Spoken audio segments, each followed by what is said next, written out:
une chose et je veux te la rappeler.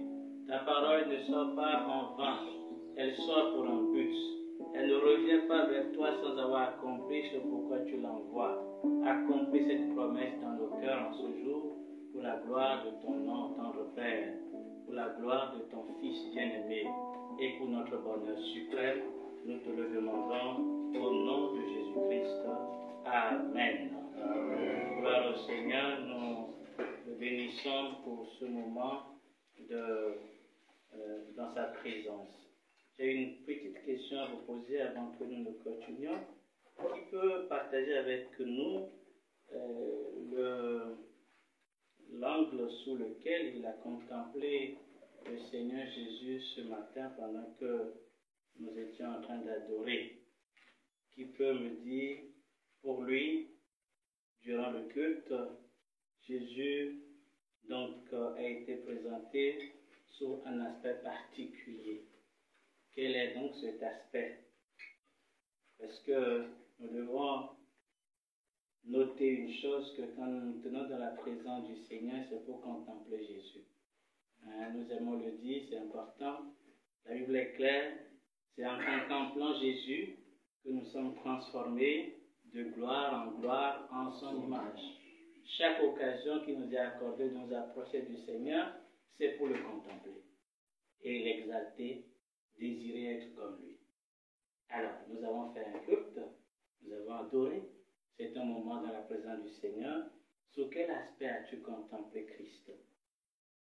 Sous quel aspect tu as contemplé Christ? Quel aspect t'a frappé et tu souhaiterais être comme lui sur cet aspect-là?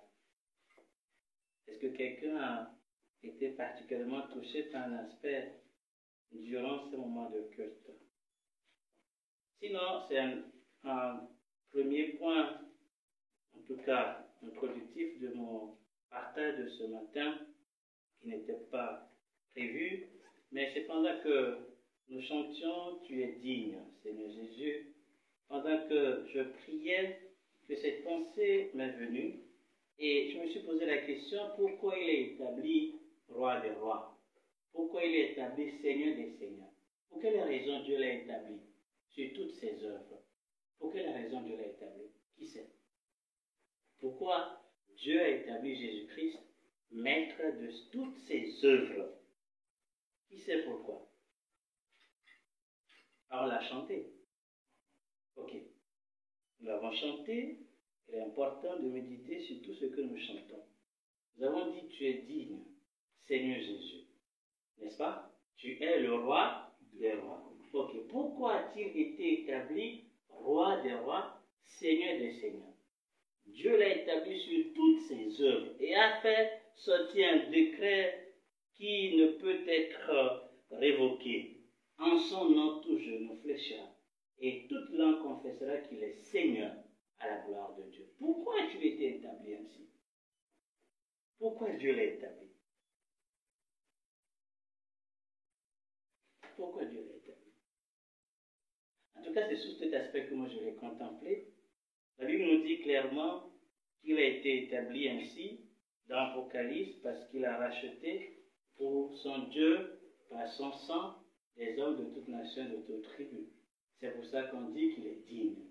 Quand vous lisez Apocalypse, le chapitre 5, vous verrez que l'adoration qui est adressée, c'est parce qu'il a été, bien, on va le lire, lisons bien rapidement. Dans Apocalypse, le chapitre 5. Apocalypse, le chapitre 5. On va lire juste le verset 9. Et il chantait un cantique nouveau en disant, tu es digne de prendre le livre et d'en ouvrir les sceaux, car tu as été immolé et tu as racheté pour Dieu par ton sang des hommes de toute tribu, de toute langue et de tout peuple et de toute nation. Et tu as fait d'eux un royaume et des sacrificateurs pour notre Dieu, et il régnera sur la terre. Il y a d'autres passages qui nous le disent clairement, parce que Dieu a trouvé pleine satisfaction dans l'œuvre que Christ a accomplie. Le Père est pleinement comblé par son œuvre. Il a même dit avant qu'il n'aille à la croix que celui-ci est mon Fils bien-aimé, en qui j'ai trouvé toutes mes affections. Jésus a fait toutes les affections de son Père. Parce que tout simplement, il a fait sa volonté. Il a fait sa volonté. Bien qu'il soit fils, a appris l'obéissance. Il a obéi à son père. Et c'est quelque chose qui nous caractérise en tant qu'enfants de Dieu. Nous allons voir ça aujourd'hui. Mais moi, j'ai béni le Seigneur parce qu'il a été le seul parfait qui a fait parfaitement la volonté de Dieu.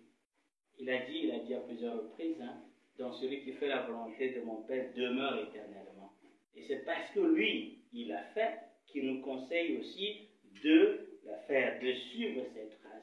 Jésus est obéissant au Père. C'est pour ça qu'il est roi des rois. C'est pour ça qu'il est établi. Et donc, si nous voulons donc bien évidemment l'exalter, il voudrait que de cœur nous aimions aussi être comme lui, obéissant. Il voudrait que nous puissions l'imiter. Et entre parenthèses, cette exhortation, c'est un rappel pour nos cœurs. Quand nous approchons du Seigneur encore une fois, exerçons-nous à contempler une gloire du Seigneur.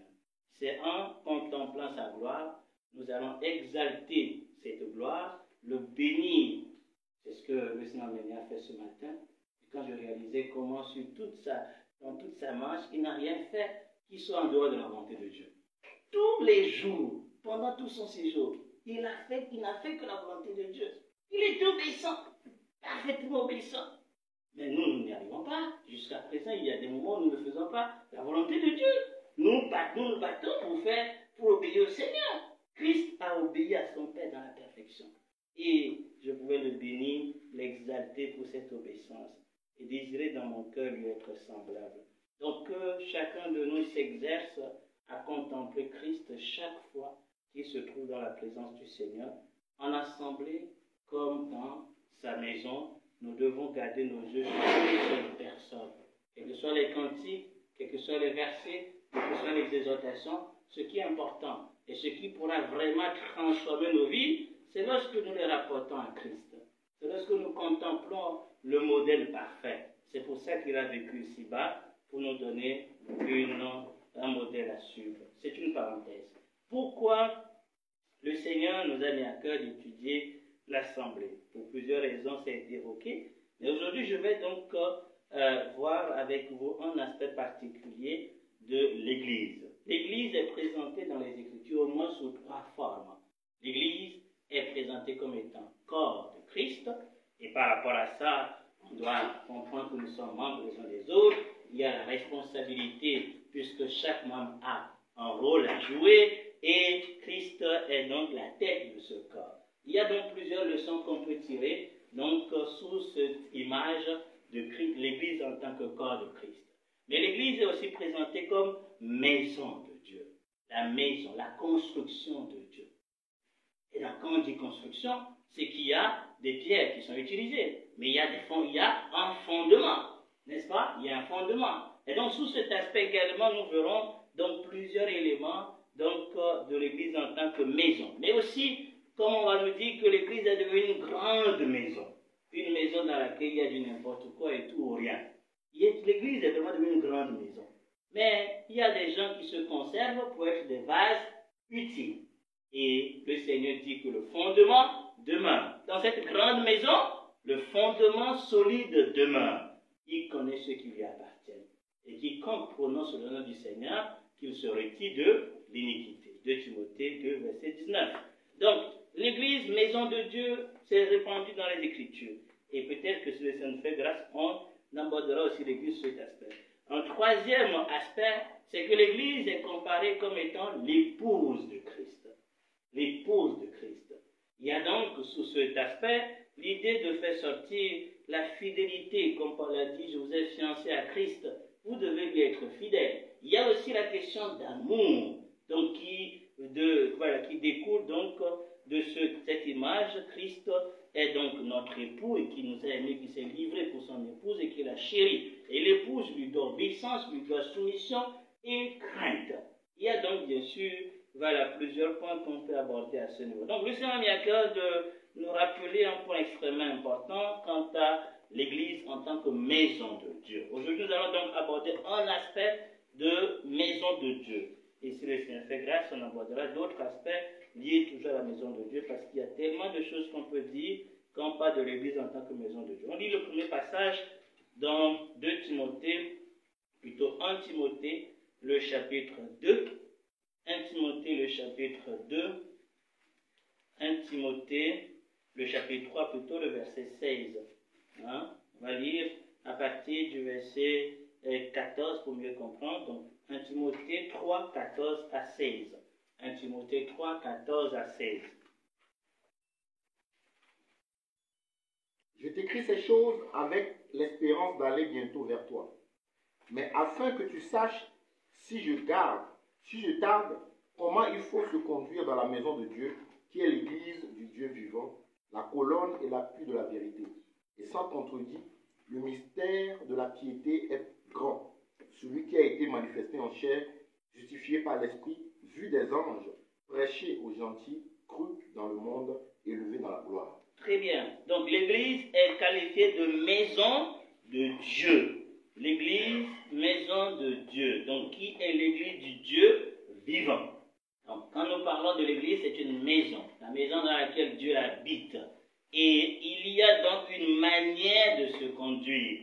Et Paul dit, afin que quand je tarde, tu saches comment se conduire. Paul avait à cœur de montrer à Timothée comment se conduire dans la maison de Dieu, et il voudrait pouvoir lui en parler face à face. Mais sauf que, puisqu'il ne sait pas quand est-ce qu'il irait le voir, il prend le temps d'écrire toute une lettre, 2 lettres d'ailleurs, pour lui montrer comment se conduire dans la maison du Dieu vivant. La première chose qu'il faut savoir lorsque nous parlons de la maison de Dieu, c'est que cette maison de Dieu est à Dieu. L'église, c'est l'église du Dieu vivant. Ce n'est pas l'église de quelqu'un.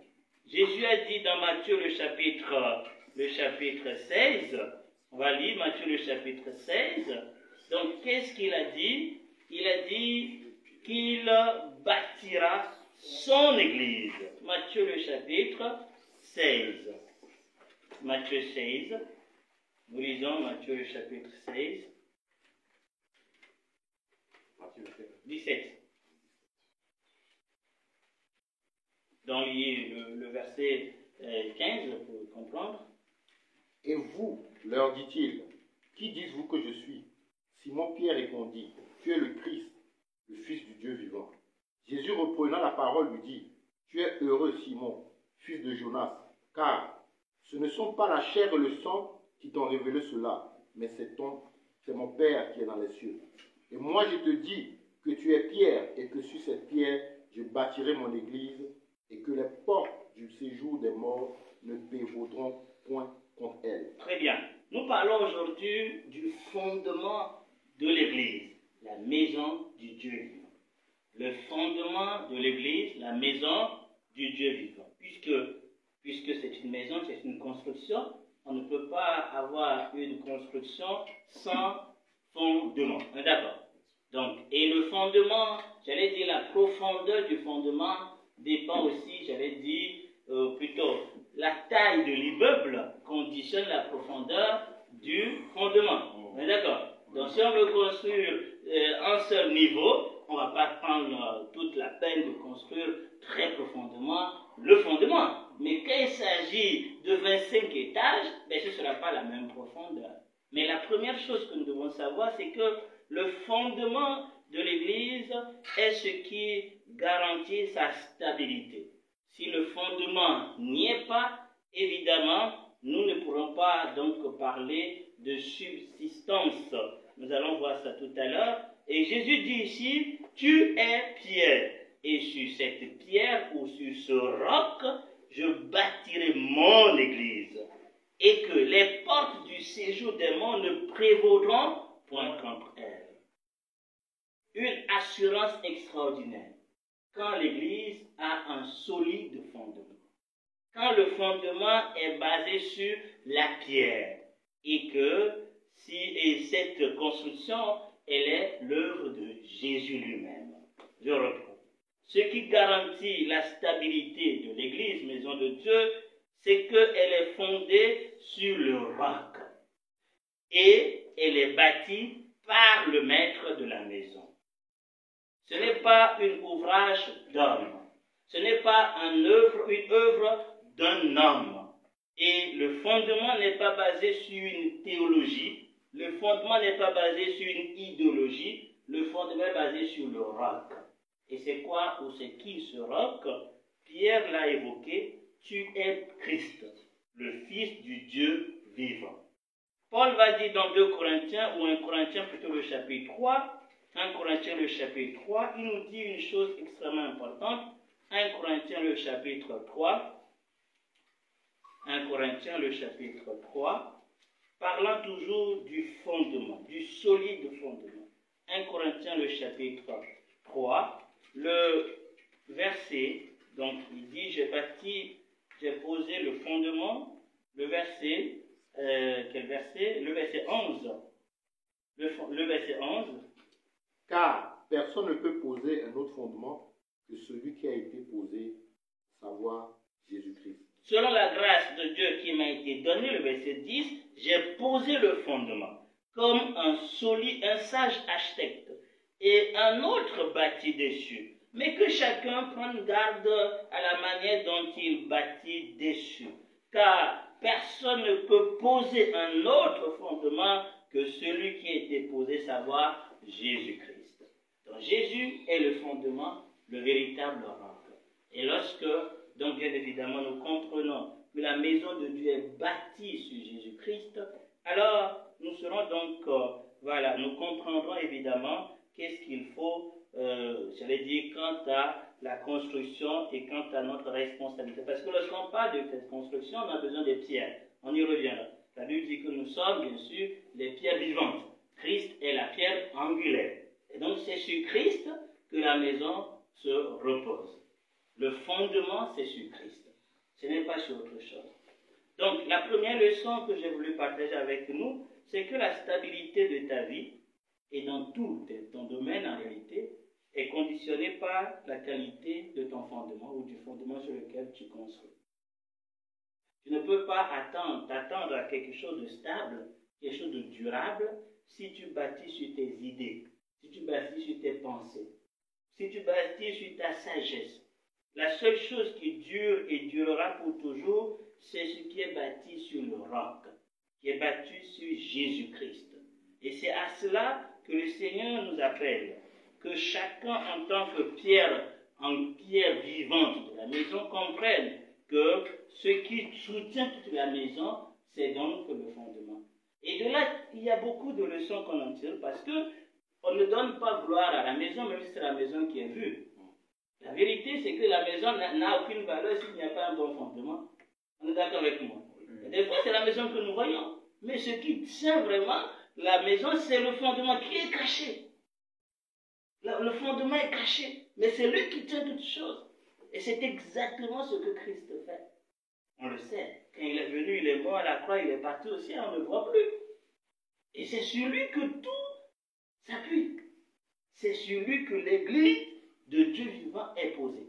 Et nous sommes vus certes, mais une grande leçon qu'il veut nous enseigner, c'est que nous devons aussi comprendre que c'est de lui que viennent toutes choses et c'est à lui que la gloire doit revenir.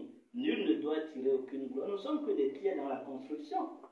Donc qui sommes-nous au final? Des pierres dans la construction. Certes, nous avons notre place, voilà, puisque le Seigneur nous a fait une des pierres vivantes pour sa maison, mais ce qui soutient toutes choses, c'est le fondement, c'est le roc. Et ce roc, c'est Jésus-Christ.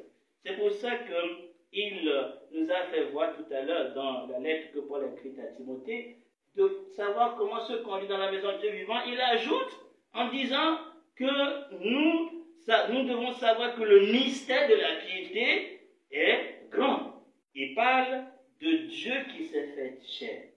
Cette maison n'existe que parce que quelqu'un, Jésus-Christ, a accepté de devenir homme pour mourir à la croix pour nous. Et c'est sur cette vérité, ce mystère, ce roc, que l'Église donc est appuyée. Donc l'Église dépend de la vérité et de la réalisation de Christ, qui est mort, ressuscité et glorifié. Donc lorsque nous perdons de vue cette vérité, évidemment, nous sommes bien sûr vacillants et nous ne pourrons pas demeurer fermes. Je voulais nous inviter surtout à comprendre que rien de solide ne peut être bâti sans Jésus-Christ. Rien de solide rien ne peut durer dans ta vie si ça n'a pas de fondement Jésus. L'Église demeure. Et Jésus l'a dit, les portes de la mort ne prévaudront pas contre elle. Combien d'attaques et de persécutions n'ont pas été donc déversées sur l'Église. Depuis que Christ est mort et ressuscité et que l'Église est née, il y a eu beaucoup d'événements, beaucoup d'attaques. Mais l'Église subsiste. L'Église subsistera toujours. Nul ne peut donc ébranler et détruire l'œuvre de Dieu. Ce qui fait que l'Église est devenue une grande maison, c'est parce que les hommes à qui Dieu a confié une responsabilité dans la construction, Paul a dit, je suis co-ouvrier avec Dieu dans sa construction, les hommes n'ont pas voulu faire comme Jésus-Christ. Et cela fait que dans la maison maintenant de Dieu, il y a des pierres mortes, il y a du n'importe quoi, des vases à déshonneur, qui sont dans la maison, visibles de Dieu.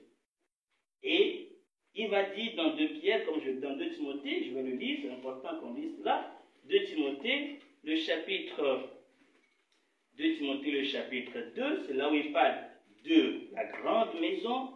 Donc, on ne va pas tout lire, mais on va lire le verset 19. Qu'est-ce qu'il dit? Le verset 19.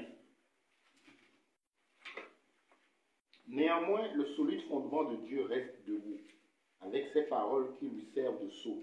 Le Seigneur connaît ceux qui lui appartiennent, et quiconque prononce le nom du Seigneur, qu'il s'éloigne de l'iniquité. Donc, malgré que la maison est devenue une grande maison, c'est pas moi qui le dis au verset 20, il le dit, dans une grande maison, il n'y a pas seulement des vases d'or et d'argent, mais aussi de bois et de terre. Les uns sont des vases d'honneur et les autres sont des vases donc à usage vil. Et ça nous rappelle aussi cette image de l'ivraie et du blé. D'accord? Le Seigneur lui l'a fait du blé. Mais l'ennemi est passé pendant que les gens dormaient pour semer du livret. Et quand on a voulu enlever le livret, il a dit quoi? Non, laissez les deux croître. Ce qui fait qu'aujourd'hui, dans l'église, les deux croissent. Le blé à côté du livret. Et des fois, il y a de la confusion. Et on peut se dire, mais est-ce que réellement, voilà, il y a vraiment la vraie église? Jésus dit, quel que soit l'état de dans la grande maison, dans cette grande maison, j'ai ma maison que je construis. Et ce fondement a 2 aspects. Le premier aspect, c'est que je connais ce qui m'appartient. Donc le Seigneur connaît ce qui lui appartient.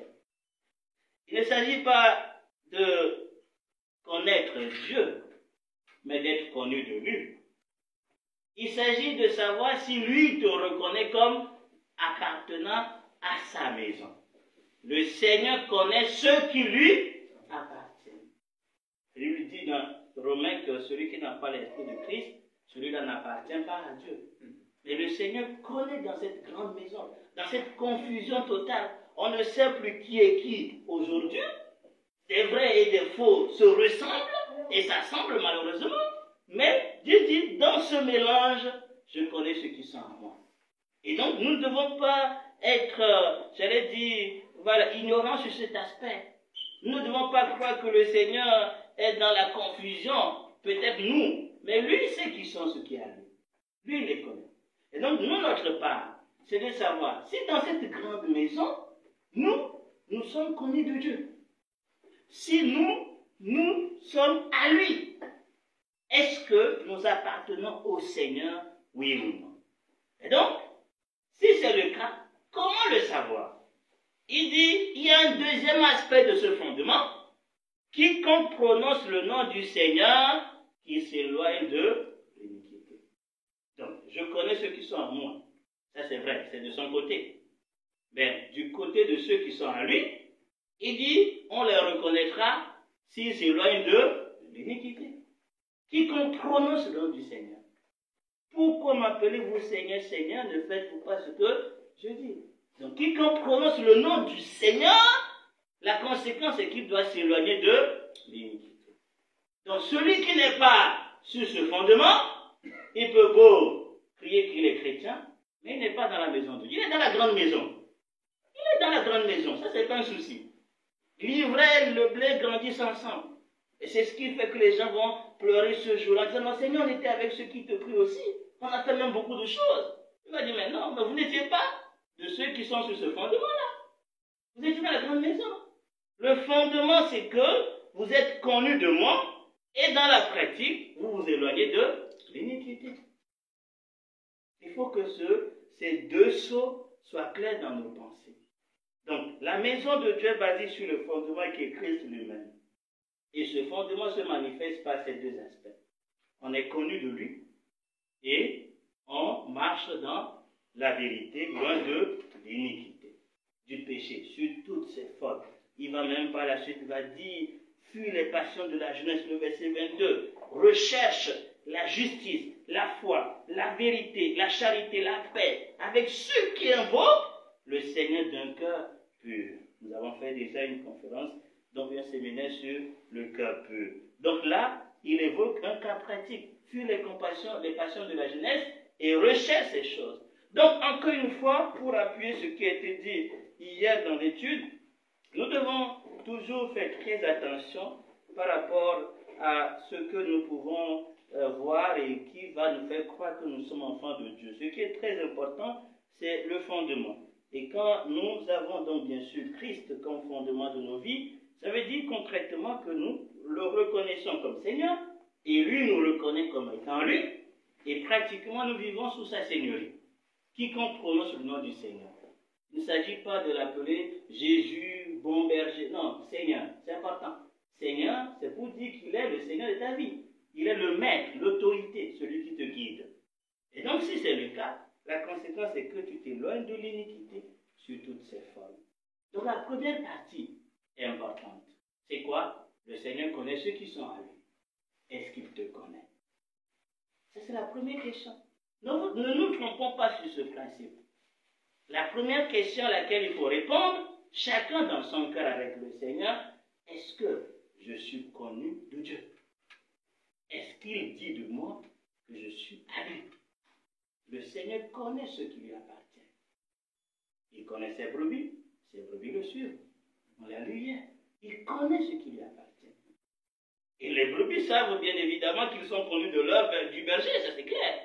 Donc, s'il connaît ceux qui sont à lui, c'est que ceux qui sont à lui connaissent leur maître. Est-ce que tu es rassuré dans ton cœur que tu es connu du Seigneur? Celui qui n'a pas l'Esprit n'est pas à lui, mais le Saint-Esprit aussi témoigne que nous sommes enfants de Dieu. On ne cessera de le répéter. Mais c'est le point de départ. Et personne ne va te le dire. Personne ne va en réalité te convaincre ou te montrer si tu es à lui ou pas. Ça, c'est entre toi et lui. Ça, c'est entre toi et Dieu. C'est lui seul qui connaît ce qui lui appartient. Il n'a pas dit que mes serviteurs connaissent ceux qui sont à moi. Non. Même ses serviteurs, parmi ses serviteurs, ils connaissent ceux qui sont réellement à lui. Donc, c'est lui seul qui a l'autorité de sa maison. Il n'a pas confié la construction de sa maison à quelqu'un. Non. Paul va dire, nous sommes collaborateurs avec Dieu dans son ouvrage à lui. Mais c'est Dieu qui est le maître d'ouvrage. C'est lui le boss. Nous ne faisons que faire ce qu'il demande de faire. D'accord? Mais c'est lui le chef qui donne l'architecture de sa maison, comment la maison doit être. C'est lui qui définit les contours de sa maison, les pierres qu'il faut ajouter, les ciments qu'il faut mettre. C'est lui. On n'est que des ouvriers. Et donc, la première chose qu'il faut savoir, c'est si je suis cette pierre vivante, connue du constructeur, connue du Seigneur. Parce que dans la vraie maison, il n'y a pas de pierres mauvaises, de pierres mortes. Non. Dans la grande maison, oui. D'accord, il y a une grande maison. Mais dans cette grande maison, il y a une petite maison. D'accord, le propos de Dieu qui le reconnaît. Et c'est pour ça qu'aujourd'hui, chacun doit se dire sur quoi ou sur qui est basée ma vie. Sur quoi ou sur qui est fondée ma vie. Est-ce qu'elle est fondée, ta vie, sur Jésus-Christ, le solide fondement, ou plutôt sur tes pensées, tes idéologies? Et je voulais que nous lisions deux passages aussi, Matthieu 7, qui va dans la même pensée. On a lu une partie hier, Matthieu le chapitre 7. Matthieu 7, vous connaissez le passage qui nous parle à partir du verset 13, d'entrer par la porte étroite, là j'ai le chemin. Encore cette idée, il va parler de nous garder des faux prophètes, ensuite il va parler des faux ouvriers, et au verset 23, il va dire à ces faux ouvriers, je ne vous ai jamais connu, retirez-vous de moi, vous qui commettez l'iniquité. Le verset 24, c'est pourquoi Quiconque entend ces paroles que je dis et les met en pratique sera semblable à un homme prudent qui a bâti sa maison sur le roc.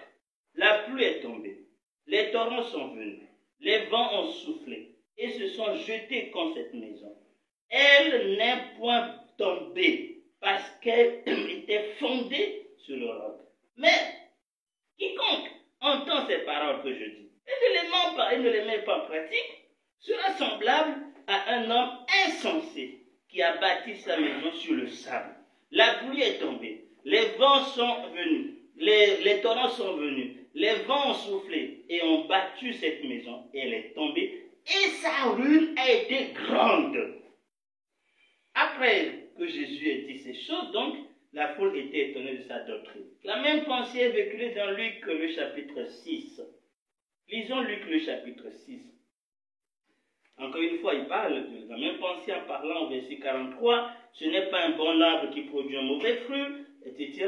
Et à partir du verset 46, il dit, pourquoi m'appelez-vous Seigneur, Seigneur, et ne faites-vous pas ce que je dis? C'est la même pensée que ceux qui vont dire, Seigneur, Seigneur, Seigneur, il y a bien ceux qui m'appellent Seigneur n'hériteront pas le royaume de Dieu. D'accord? Mais ceux qui auront fait la volonté de mon Père. C'est ce qu'il a dit dans Matthieu 7. Ce n'est pas ceux qui m'appellent Seigneur, Seigneur qui entreront dans le royaume des cieux, mais celui-là qui fait la volonté de mon Père qui est dans les cieux. Et dans lui qui dit, pourquoi m'appelez-vous Seigneur, Seigneur, et ne faites-vous pas ce que je dis? Je vous montrerai à qui est semblable tout homme qui vient à moi, entend mes paroles et les met en pratique. Il est semblable à un homme qui, bâtissant sa maison, notez bien ce verset très important, il est semblable à un homme qui, bâtissant une maison, a creusé profondément et a posé le fondement sur le roc. Il a fait comment? Il a creusé profondément. Et il a posé son fondement sur le roc. Une inondation est venue. Le torrent s'est jeté contre cette maison, sans pouvoir l'ébranler, parce qu'elle était bien bâtie. Mais celui qui entend et ne met pas en pratique est semblable à un homme qui a bâti une maison sur le sable, sur la terre, sans fondement. Le torrent est venu contre elle. Aussitôt, elle est tombée et la ruine de cette maison a été comment? Grande. Nous parlons du fondement. Et nous l'avons évoqué encore une fois, la construction elle est divine. On connaît ce passage qu'il a dit, celui qui bâtit une maison sans moi bâtit en vain. D'accord? Donc c'est lui qui bâtit une maison. Et quand il te bâtit ta maison, évidemment cette maison résistera. Maintenant, il nous fait savoir que ce fondement qui est Christ a deux aspects. Je connais ceux qui sont en moi, et pratiquement ceux qui m'appellent Seigneur obéissent et font ce que je leur dis. Je vais donc insister sur ce passage, comme vient de lire ces deux passages, qui nous font voir un aspect extrêmement important. L'obéissance est quelque chose qui caractérise ceux qui sont de Dieu. Et c'est indissociable du salut. Nous avons dit, on est sauvé par la foi. Mais la véritable foi s'accompagne de l'obéissance. On est sauvé par la foi. Ça, c'est clair. Elle lui dit, quiconque croit sera sauvé. Mais dans ce passage, il n'a pas dit, celui qui entend mes paroles et qui croit en elles. Il n'a pas dit ça. On n'a pas dit, celui qui entend mes paroles et qui croit en elles a un solide fondement. Qu'est-ce qu'on a dit? Celui qui entend et les pratique. Dans 1 Jean le chapitre 2, le passage que j'ai déjà cité, on va le lire, 1 Jean 2 le verset 17, on va nous lire ce passage, 1 Jean 2 le verset 17, il va dans la même pensée, en insistant sur un aspect important. 1 Jean 2 le verset 17, qu'est-ce qu'il dit? Et le monde passe, et sa convoitise aussi. Mais celui qui fait la volonté de Dieu demeure éternellement. Lorsque ta logique et ta vie sont conduits et bâtis sur le monde et sur la logique du monde, évidemment, dans les épreuves ou encore le jour du jugement, la chute sera terrible. Il a dit, la maison va tomber et la chute sera grande. Ce sera donc une grande déception pour ceux qui sont dans cette grande maison et qui bâtissent leur vie sur des idéologies, sur des philosophies, sur la logique du monde. C'est-à-dire, on est quand même dans la maison de Dieu, mais on vit selon la logique du monde. Ces personnes, quand l'épreuve viendra, ces personnes, quand le jugement s'abattra, ne résisteront pas. Qu'est-ce qui va se passer? Leur chute sera extrêmement grande. Ce sera pénible. C'est pour ça qu'il est très important de savoir comment ou sur quoi tu bâtis ta vie. Est-ce que tu la bâtis sur le roc? La Bible dit que le vent et les tempêtes vont s'abattre sur cette maison, mais elle résistera. Elle ne tombera point. Donc les tempêtes, c'est la même intensité de pluie, la même intensité de tempête, de torrents, de vent qui se sont jetés sur les deux maisons. Le problème, c'est le fondement. Ça veut dire que ce soit celui qui est réellement de Dieu, connu de lui, ou celui qui professe d'être lui, celui qui est dans la grande maison, les deux vont faire face aux mêmes tempêtes de vie, aux mêmes torrents, mais la réalité, c'est que celui qui a bâti sur le roc, qu'est-ce qui se passe? La maison ne tombe point. Mais celui qui a bâti sur le sable, sa maison va s'écrouler. Un petit vent seulement, il tombe par terre. Pratiquement, une chose est de croire au Seigneur, d'avoir la vie éternelle. Et le Seigneur nous dit, il nous attend dans le deuxième aspect du fondement, éloignons-nous de l'utilité. Écoutons sa voix et obéissons à sa voix. Cela nous amènerait donc à résister. Et nous tiendrons bon. L'obéissance doit caractériser notre marche. Lorsqu'on parle de l'Église, la maison du Dieu vivant, ce qui caractérise cette Église, c'est l'obéissance. L'Église véritable de Dieu est obéissante. Les pierres vivantes qui sont réellement dans la maison de Dieu sont obéissantes. Lorsque l'obéissance ne caractérise pas ta vie, alors ne te trompe même pas. Tu es encore loin de lui. Lorsque tu as du mal, on a évoqué hier, on a du mal à se soumettre à la prédication de la sanctification, il y a un problème. Et moi, j'ai médité encore et je médite dans ce passage et je dis que dans la vie pratique, dans tout ce que nous pouvons faire, le secret pour que la chose dure, que la chose tienne ferme, il y aura des vents et des tempêtes. Parlons par exemple du mariage, d'accord? Puisqu'il est question de bâtir une maison, d'accord? Et une des maisons que Dieu bâtit, c'est le foyer. Qu'est-ce qui ferait que ton foyer, ta maison, vont demeurer fermes, quels que soient les vents et les tempêtes? C'est le fondement.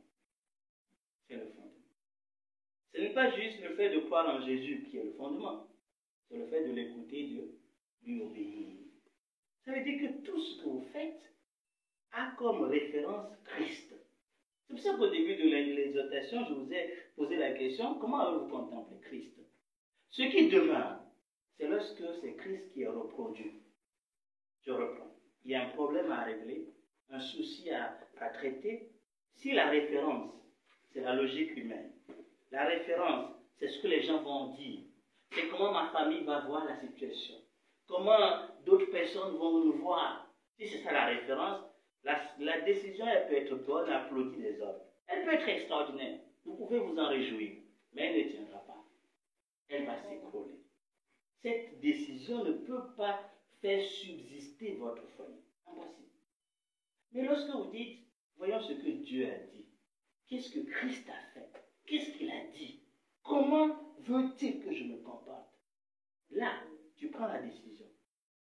Quelles que soient les difficultés, les douleurs de cette décision, elle produira un fruit extraordinaire. Elle subsistera. Et c'est ça la logique qu'il faut avoir dans chaque aspect, chaque décision à prendre, chaque attitude à avoir. Je l'avais dit une fois, lorsque, par exemple, dans le foyer, tu parles mal à ton conjoint et tu sais que tu as mal réagi. D'accord? Tu sais que tu as mal réagi. Comment faire pour que les choses se rétablissent profondément et durablement? Il ne s'agit pas, comme les Israélites l'ont voulu faire, d'essayer de faire du bien. C'est ce qu'ils ont voulu faire. Vous vous rappelez de cette prédication? Ils ont dit, Seigneur, on va parler dans la terre promise. Et le Seigneur dit, c'est fini.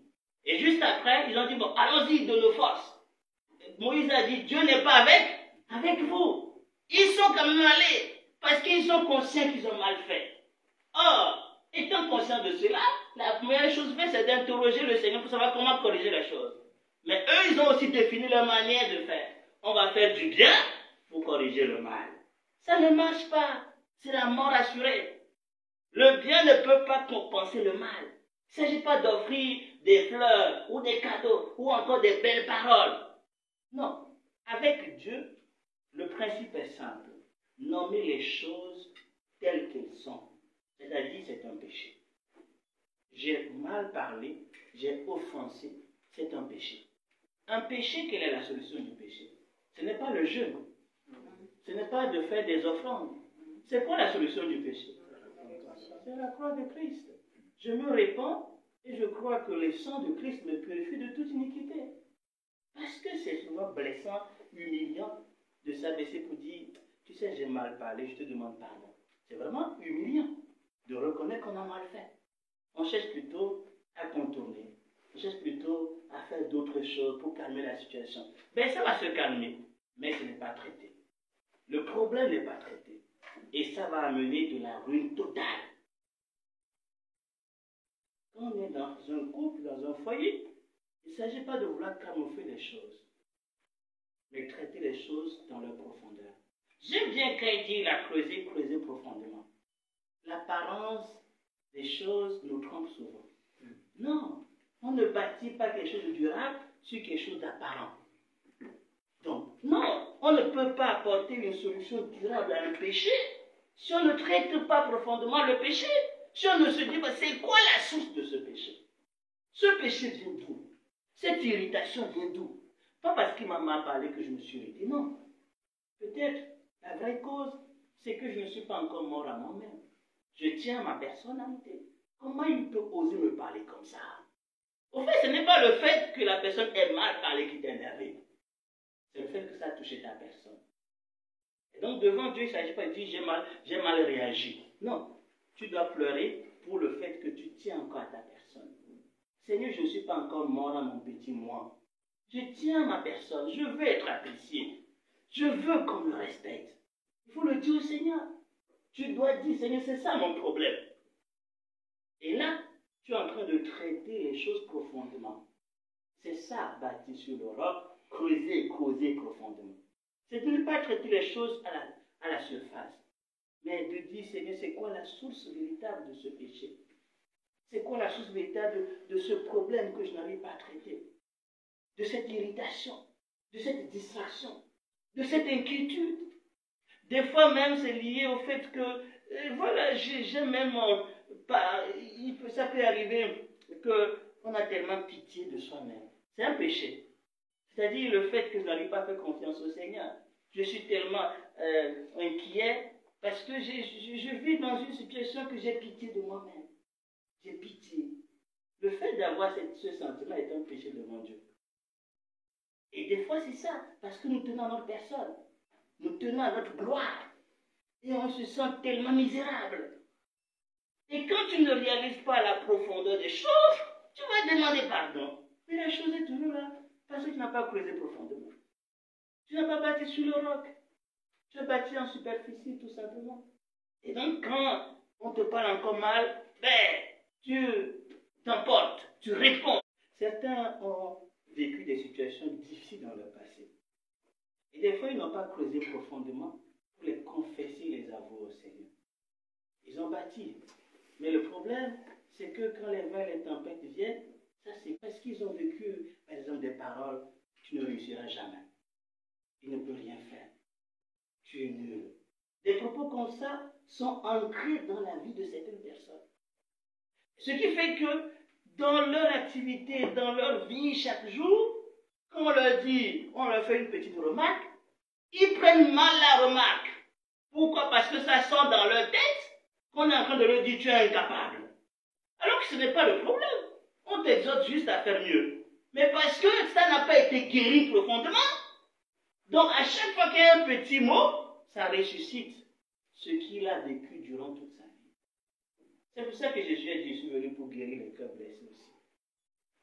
Ça veut dire qu'il y a des choses profondément ancrées en nous qui font que, malgré qu'on ait reçu la vie de Dieu, on veut vivre comme le Seigneur veut, on n'arrive pas. Pourquoi? Parce qu'on n'a pas traité ces choses. Il faut examiner son cœur devant Dieu et abandonner réellement le passé à la croix.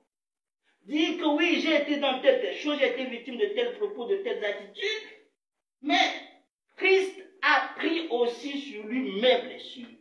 Il a pris sur lui voilà, mes souffrances. Et à travers la croix, je suis guéri. Mais il faut reconnaître ces choses. Il faut les avouer devant le Seigneur. Et prier pour que tu ne vives plus par rapport au passé. Cela va t'amener à être victorieux dans telle ou telle situation. Le fondement solide, c'est, comme je l'ai dit, écouter et faire comme le Seigneur nous demande de faire. Agir conformément à ce qu'il veut. Si tu as quelque chose à régler, il faut tous se poser la question, comment Dieu, comment Christ me dit de le faire. Non pas comment moi je pense m'en sortir. Quelle stratégie mettre en œuvre.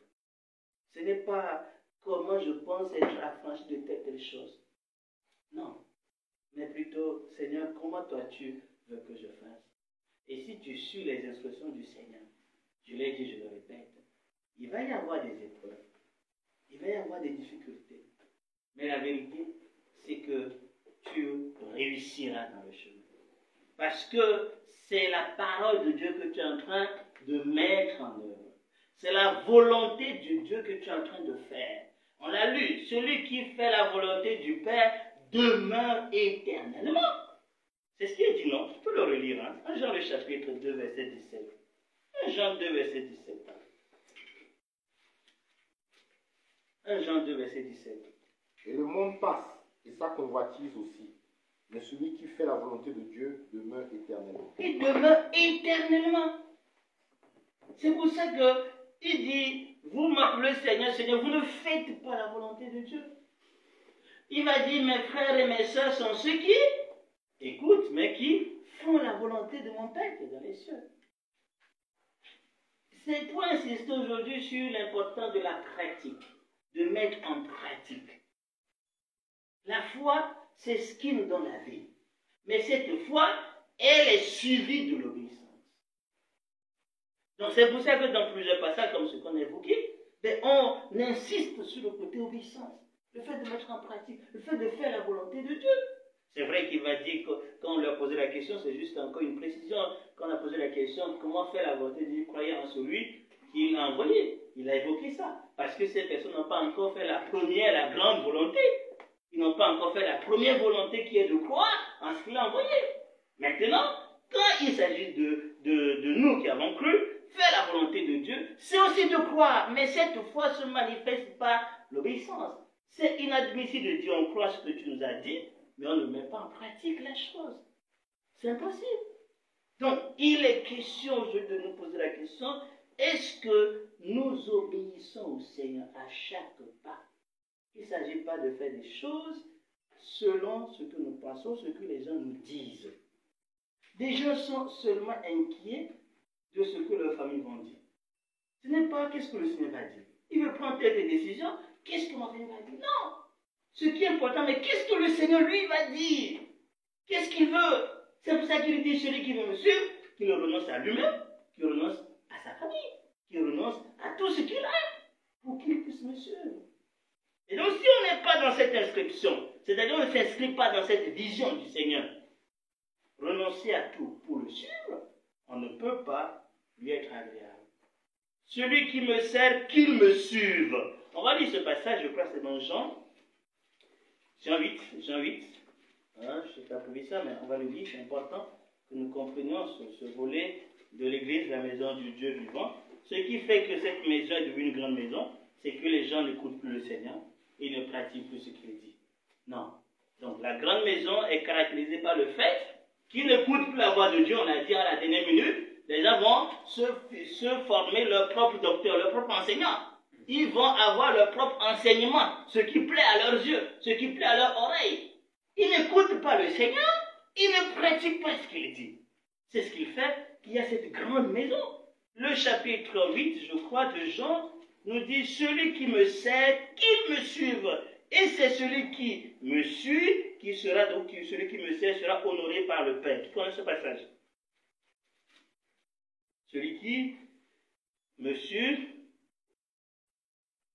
celui qui me sert, qui me suit. Donc, vous me cherchez, si quelqu'un peut trouver, c'est très bien. Donc, que celui qui me sert me suive. Hein, celui qui me sert, qui me suive. C'est important de le servir, mais c'est aussi important de le suivre. Pas à pas. Donc, veuillez chercher, je ne sais pas trouver ce passage. Donc, que celui qui me sert me suive.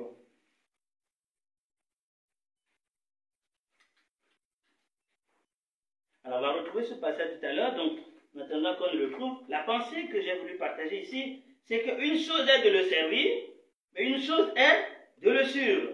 Et donc, le Seigneur, lui, il insiste sur l'importance de le servir en suivant ses pas, en faisant comme lui, il fait. Il ne s'agit pas de le servir selon nos pensées, selon nos idées, mais de le servir selon ses pensées, selon ses pas, comment il a marché.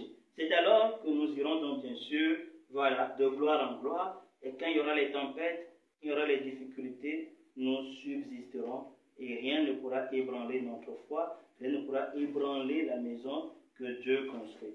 Donc, j'ai voulu donc insister sur cet aspect extrêmement important, que chacun de nous veille à ce que sa vie soit bâtie sur le roc, chaque aspect de sa vie soit bâti aussi sur le roc. C'est ce qui nous amènera à expérimenter donc la victoire du Seigneur. Est-ce qu'un frère a trouvé le passage? C'est Jean 12. Jean 12, merci. 26. Okay. Si quelqu'un me sert, qu'il me suive. Et là où je suis, là aussi sera mon serviteur. Ah, si quelqu'un me sert, oui.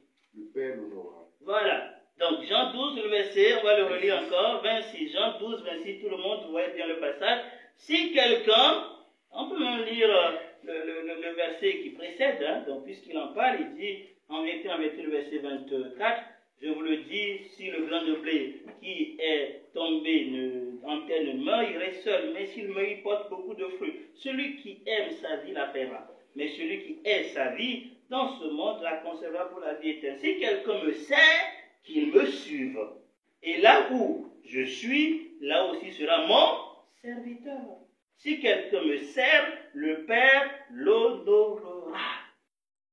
Donc, si quelqu'un me sert, qu'il me suive.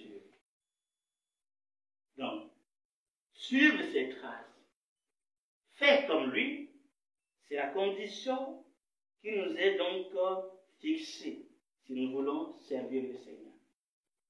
Et celui qui fait ainsi va être honoré par le Père. Il va recevoir la gloire de Dieu. Nous serons avec lui. Parce qu'il y a aussi donc une couronne liée à l'obéissance. Mais l'obéissance est aussi une preuve que tu as à lui. J'insiste là-dessus. Foi nous donne la vie. Et l'obéissance prouve que nous sommes à lui. Si tu n'es pas dans l'obéissance, alors ne te trompe pas que tu es au Seigneur. Parce que l'obéissance caractérise ceux qui ont bâti sur le roc, ceux qui ont bâti sur lui. L'obéissance nous permet de jouir de cette stabilité, mais aussi c'est une preuve que oui, nos vies sont bâties sur lui. Donc si nous voulons donc bien sûr vivre avec cette, en tout cas la jouissance de cette sécurité qui est dans le Seigneur, apprenons à suivre ses traces pas à pas. L'Église s'est détournée de la vocation qui est la sienne. Elle n'est pas appelée à inventer des choses. L'Église n'est pas appelée à imaginer sa manière de fonctionner. L'Église n'est pas appelée à faire selon sa philosophie ou bien selon le monde. Quand l'Église a commencé à suivre l'idée de ce monde, nous voyons ce qui se passe. Quand l'Église commence à suivre sa propre pensée, les interprétations détournées des Écritures, quand l'Église refuse d'écouter la voix et de s'inscrire dans la simplicité quant à Christ, nous voyons aujourd'hui les conséquences. Il en est aussi pareil pour chacune de nos vies, pratiquement. Donc, encore une fois, je voulais nous exhorter à nous exercer chaque jour à écouter ce qu'il dit et à pratiquer la chose dans chaque aspect de nos vies. Si on n'a pas encore reçu une instruction claire de lui, attendons qu'il parle. Si ce n'est pas clair pour nous dans les Écritures ce qu'il faut faire par rapport à telle ou telle situation, attendons qu'il parle. N'inventons rien, ne crions pas notre philosophie. C'est très important d'écouter et de faire. C'est le secret pour être stable, pour qu'il y ait des résultats durables.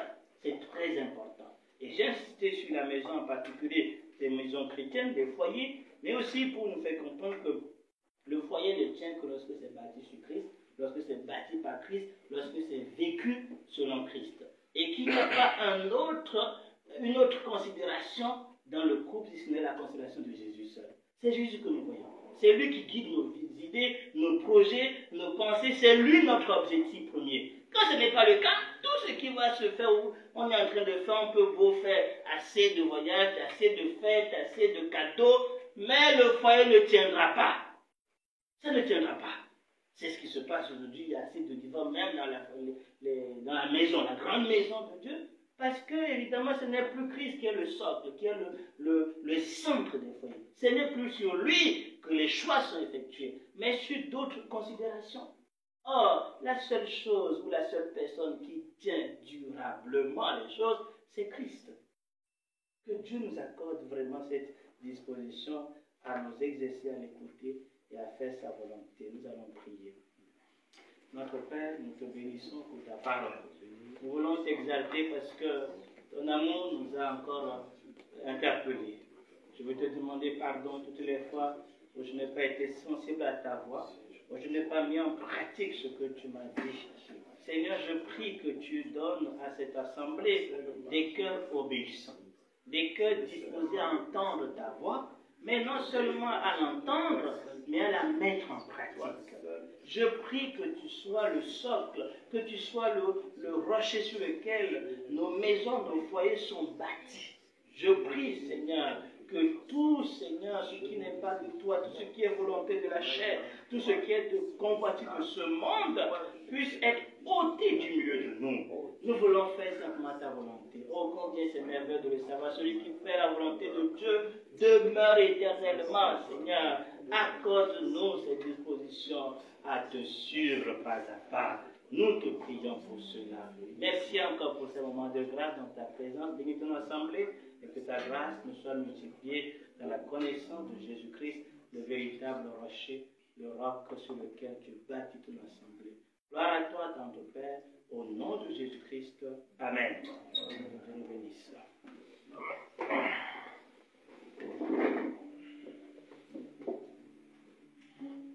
Que notre Dieu soit béni. Donc, nous bénissons Dieu pour ce moment. Nous avons tous écouté que nous devons vraiment être fondés sur Jésus. Celui qui n'est pas fondé sur Jésus ne tiendra pas, c'est-à-dire, il ne sera pas sauvé. Mais si nous sommes là, c'est pour être sauvés. Donc, sans tarder, on va passer aux offrandes, oui. Le trésorier n'est pas là. Oui, parce qu'il est malade, la caisse n'a pas été. Donc, comme annonce, comme j'avais dit, on a déjà nos annonces générales, c'est-à-dire mardi, on a l'étude biblique, samedi, on a le partage biblique et l'intercession. Maintenant, pour la semaine là, je veux bien avoir la précision de la date, justement. On va voir la précision de la date.